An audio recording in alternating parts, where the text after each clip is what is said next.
Welcome to The Last Breakfast. Please enjoy the video. You'll begin by stopping processes and isolating conflicts. Open Task Manager and end any WinWord. EXE, this prevents locked files. Next, boot Windows into safe mode so Word starts without add-ins. This quickly shows if extensions are the problem. Once done, go to Control Panel, Programs, select Microsoft Office, choose Modify, and run Quick Repair. It fixes registry keys and missing components without reinstalling. These steps remove common blockers and let you see if the app can launch cleanly. Now you tackle deeper settings. Create a new Windows user and log in. If Word opens there, your original profile is corrupt. That explains persistent crashes. Make sure to rename Normal. Datum and other template files so Word rebuilds default templates.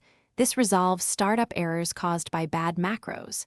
If add-ins still interfere, open Registry Editor to disable COM add-ins or run WinWord/safe from run to test. These moves reset per-user data and isolate problematic extensions.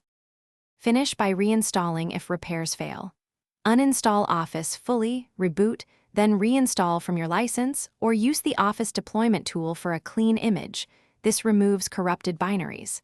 After reinstall, update Windows and Office. Patches fix compatibility.